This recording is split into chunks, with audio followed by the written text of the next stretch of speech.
Meron pong binabanggit sa iyong affidavit na pagkatapos ng nangyaring maisog rally sa Hong Kong, ikaw ay naimbita na dumalo sa isang pribadong dinner kasama ng mga iba. Ayan, kaya pinag-uusapan dito yung nakaraang, yung mga, hindi itong maisog, yung mga, yung isa sa pinakahuling maisog, isa dun sa maisog na yon, naimbitahan siya ng dinner after that. Okay. Pro-Duterte vloggers at personalities.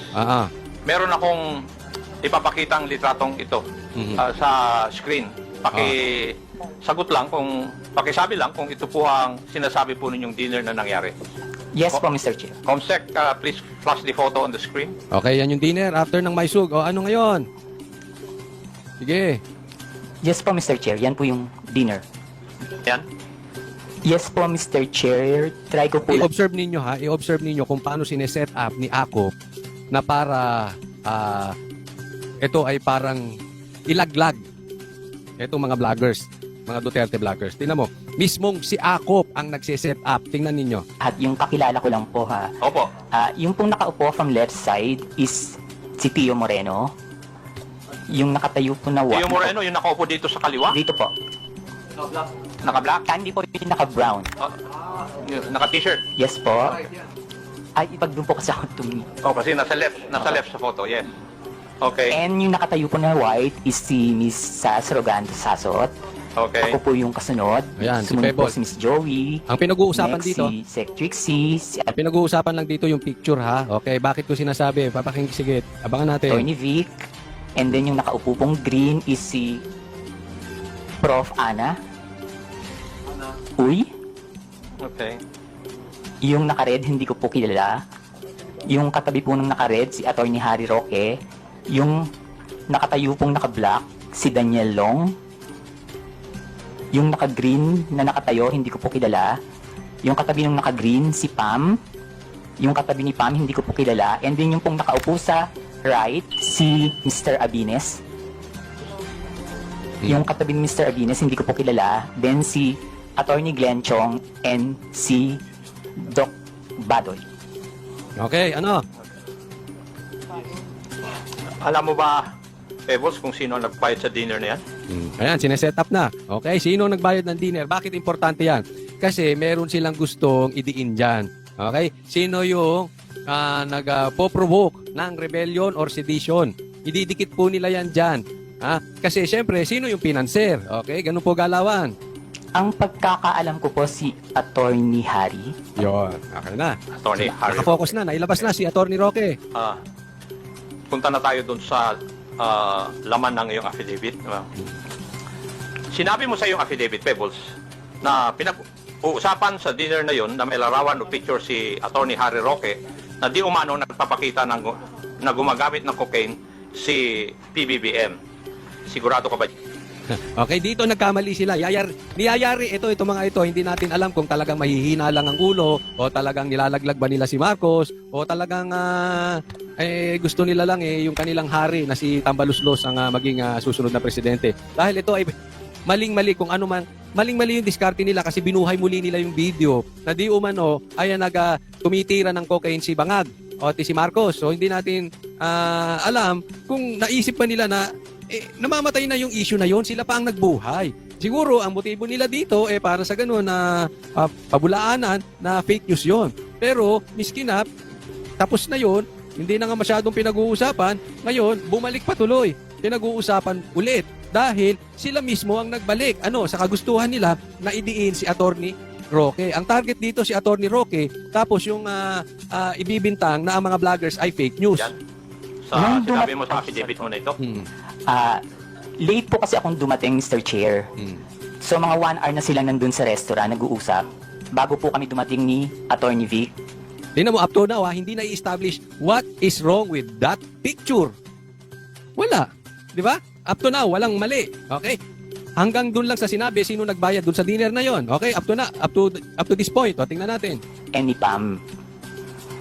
So mini-message na po nila ako na nasa na daw po ako, maraming nang chikahan. So pagdating ko po, yun po yung topic.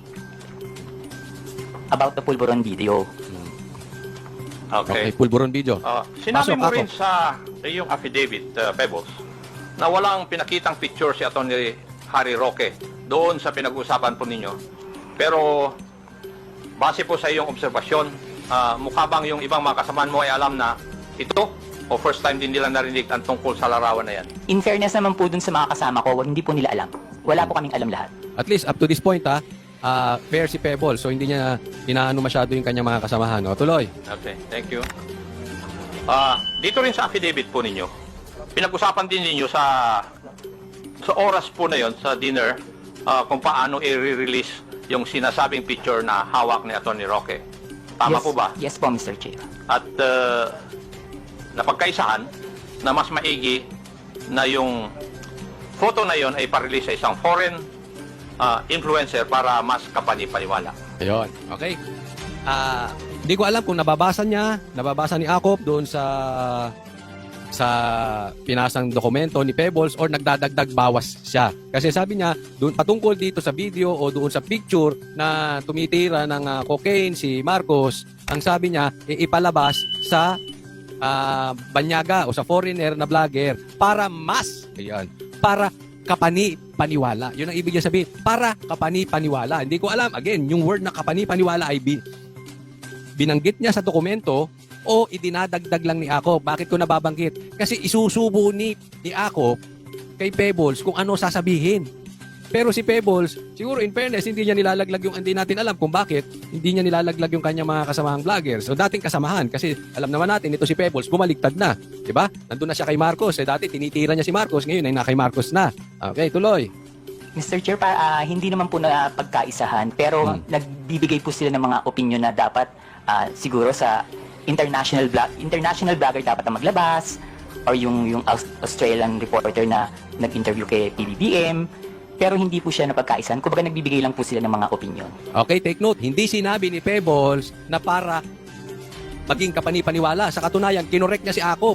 Kasi sabi ni Akop na pagkaisahan na ibigay sa foreign vloggers nang sa ganun mas kapani-paniwala. Sabi niya hindi na pagkaisahan. Yun lang ang sinasabi ng iba na mas maganda na sa foreigner ipalabas. Pero hindi sinasabi para maging mas kapani-paniwala.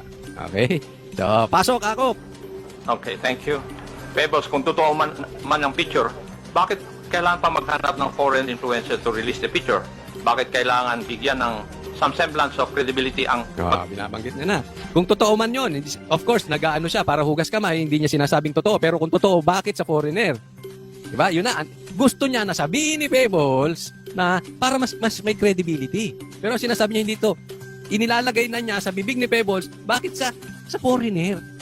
Para magkaroon ng mas magandang kredibilidad. Si Akop na ang nagsasalita. Tingnan natin kung mag-a-agree si Pebbles. Release dito.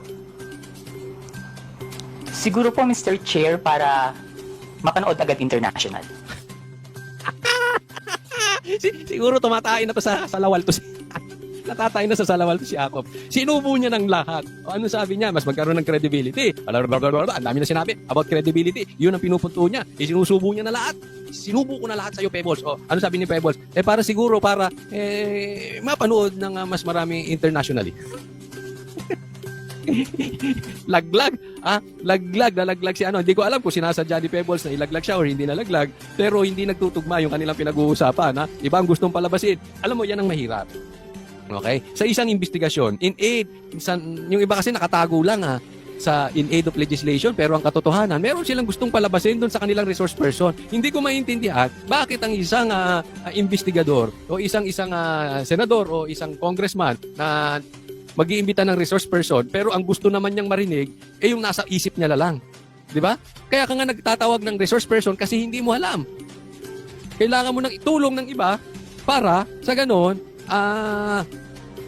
maliwanagan at makagawa tayo ng magandang batas. Hindi, ang karamihan nangyayari, di ba? O, do you agree with me? Lagay nyo dyan sa comment section. Ang karamihan ng tanungan ng mga, lalong-lalo na mga congressman, parang kung ano lang ang gusto nilang marinig sa resource person, yun na yun. Diba? Yan ang nangyayari ngayon. Bakit kailangan ng semblance of credibility? Ayun, inulit pa. Hindi siya Pick upin mo na, Pebbles. Pick upin mo na. Bakit kailangan ng semblance of credibility? Bakit? Semblance of credibility. Anong sagot ni Pebbles? Dahil hindi tunay yung litrato or yung... Siya na, sinubo niya na lahat. Hindi nakuha sa subo. Inginuya niya na. Siya na ang umunguya para kay Pebbles. Okay, hindi ko alam kung hindi ko alam kung ayaw ilaglag ni Pebbles, no? Yung mga kasama niya, hindi ko alam kung bakit gano'n na sagot niya. Pero ang punto ko dito, hindi yung issue ng sagot ni Pebbles. Ang issue dito, talagang patuloy. Ha? Na sinusubo ng isang congressman kung ano ang gusto niyang marinig sa isang resource person. Hindi para malaman niya ang katotohanan, para palabasin niya yung gusto niyang lumabas sa isang resource person. Di ba? Kaya nga naman minsan yung mga ibang pinapatawag, ayaw magsi-attend kasi nakikita nila. Ito yun lang, parang tingnan nyo ang punto ko. Kini-question nila ang mga fake news vloggers, etc., etc., etc. Binabanatan ang mga vloggers. Para sa kanila, fake news vloggers yun. Diba? Sabi nila yan. Siyempre, kwento nila yan sila. Bida. Okay?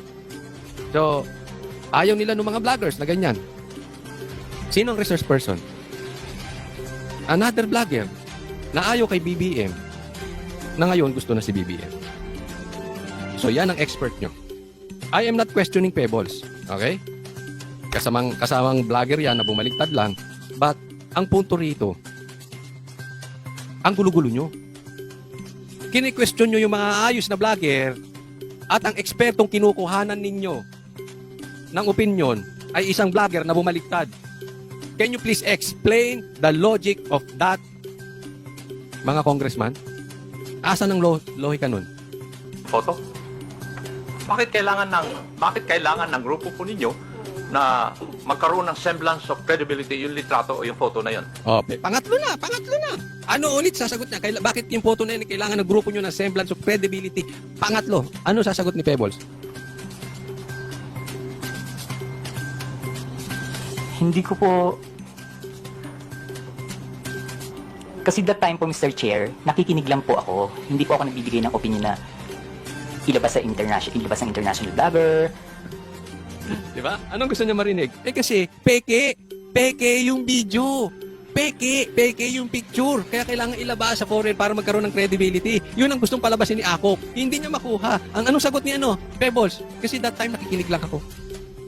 Do you think? Yung paulit-ulit na tanong ni Akop with the same credibility, pinaulit-ulit niya, yun ang gusto niyang marinig na sagot? Kasi that time nakikinig lang ako. Based on that, Akop, gumawa kayo ng batas. Sige, gawa kayo ng batas patungkol dyan. Nakikinig lang po ako sa kanila. Wala po akong binigay na opinion na, sige, ilabas mo. Dapat ilabas siya ni ganito. Dapat ilabas siya ni ganyan. Nakikita ko na pinagtatanggol niya. Hindi niya naman sinusukol si Pebbles. Hindi niya sinusukol. Gusto niya lang palabasin. Si Pebbles, nagiging na hindi ako dyan. Nakikinig lang ako. Hindi ako parang nililigtas niya yung sarili niya. In short, they are in a book on a different chapters. Iba wavelength. Hindi po ba, Pebbles, having in this business for 11 years, kung kailangan bigyan ng credibility isang bagay, yun ay dahil yung isang bagay na yun ay alanganin. Siya na sumagot Siya na. Doon sa panglima. Ano sabi niya? Di ba ang isang bagay, being a vlogger for 11 years, di ba? Para bigyan mo ng credibility ang isang bagay, ibig sabihin, kung gusto mong bigyan ng credibility, yung bagay na yun ay alanganin.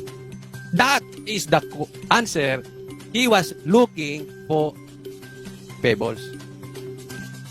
Yun ang inaantay niyang sagot na hindi niya makuha-kuha. Hindi niya na rin matiis. Isinubo niya na, inuya niya, siya na rin ang lumunok. Ay ako. Okay, yan ang eksperto. Yung bang pwedeng hindi totoo? Yes po, Mr. Dahil Chair. kung totoo yun, hindi nyo na kailangan na bigyan ng credence o credibility. Wala naman siya sinasabing credibility. Di ba? Pwede kasi doon sa foreigner nilabas para baka sila may hawak talaga ng video or para hindi nila mahabol yung foreigner. Hindi natin alam kung anong reason. But it's not about credibility, Akop. Mati ka dyan, mati ka. Tigil mo na yan, tigil mo na. Yes po, Mr. Chair. Ayan, napayas na siya. Thank you. Yes lang. Yun na yun. Yes. Wala na masagot. Yes. Yun. Okay na yun kay Okay ka na, Akop? Sa iyong obserbasyon, Pebbles, sino ang nangunguna sa diskusyon nung oras po na yun? Ito na. Pinupunto niya na kayo. Papunta na kay Roque. Diin mo si Roque. Roque, diin mo si Roque. Mr. Chair, si Attorney Harry Roque po. Yes, so si Attorney Harry Roque. Naglilista. No. Dapat nilista mo na kanina. Yan naman ang punto mo eh. Pwede ko bang tanungin, Pebbles? At that time na ikaw ay nagbablog, ng panahon na yon, ikaw ba ay DDS? Hindi po, Mr. Chair. Ano po kayo? Pro-Philippines. Pro-Philippines. Yeah. So ano ibig niya sabihin? Bakit niya? Ine-establish niya yung credibility ni Pebbles. Hindi siya DDS, hindi siya bumaliktad. Ako, wrong question will lead you to wrong answer. Ang tanong mo sana, binabanatan ba niya si Marcos? At anong nangyari? Bakit nagbago? Ganon. Wala po akong pinapanigan. Wala kayo pinapanigan. Hindi po ako BBM vlogger that time, hindi rin po ako DDS. Pero Ah. binabanatan niya. Pero sa mga vlog ninyo, sumusuporta po kayo sa mga Duterte. Hindi po, Mr. Chair. Hindi. Okay. Inaano niya yung credibility. Dito rin sa iyong affidavit, Okay, kung kayo i-score. Kunwari i-scorean nyo to ha, lagay nyo sa comment section. 10 is the highest and 1 is the lowest. Anong score nyo sa klase ng pagtatanong nitong si Ako? Hindi ko na sasabihin nyo sa akin kasi para hindi ko kayo ma-influensyahan. Pero alam ko nasagot sa klase ng pagtatanong ni Ako. Pebbles, may binanggit din ni Atty. Roque na sinabi niya na kaya niyang magpabagsak ng gobyerno. Tama rin po ba ang pagkabasa ko dito sa affidavit po ninyo? Yes po, Mr. Chair. Ang exactly sinabi niyo dyan is nagkamali sila, magaling akong magbagsak ng Okay. gobyerno. Ano yung tanong ni Akop na yan? Kasi pag sinabing ganyan, pagpapabagsak ng gobyerno, i-connect na yan sa rebellion or sedition. Yan ang ikakaso. Tapos, pag nakaso na yan, hindi rin bailable. So, human trafficking, ang di umanong kinakaso kay Roque, Atty. Roque, kung di ako nagkakamali, tapos pati itong sedition, o pagbabagsak ng gobyerno, another non-bailable, sa aking pagkakaalam, no, yan ang kinoconnect. Kaya yan ang tanong ni okay, yung pagpapabagsak. Aha. Mhm. Oh. Sa tingin mo, kaya po ba niya talaga? Mr. Chair, hindi po, kasi nagtatago po siya ngayon eh. Mhm. Tama. So, medyo para sa akin medyo mali nga din yung sagot doon dahil hindi niya kaya. So, ibig sabihin hindi totoo yung pwede nila ibintang. Pwedeng inciting to sedition. Meron. Yung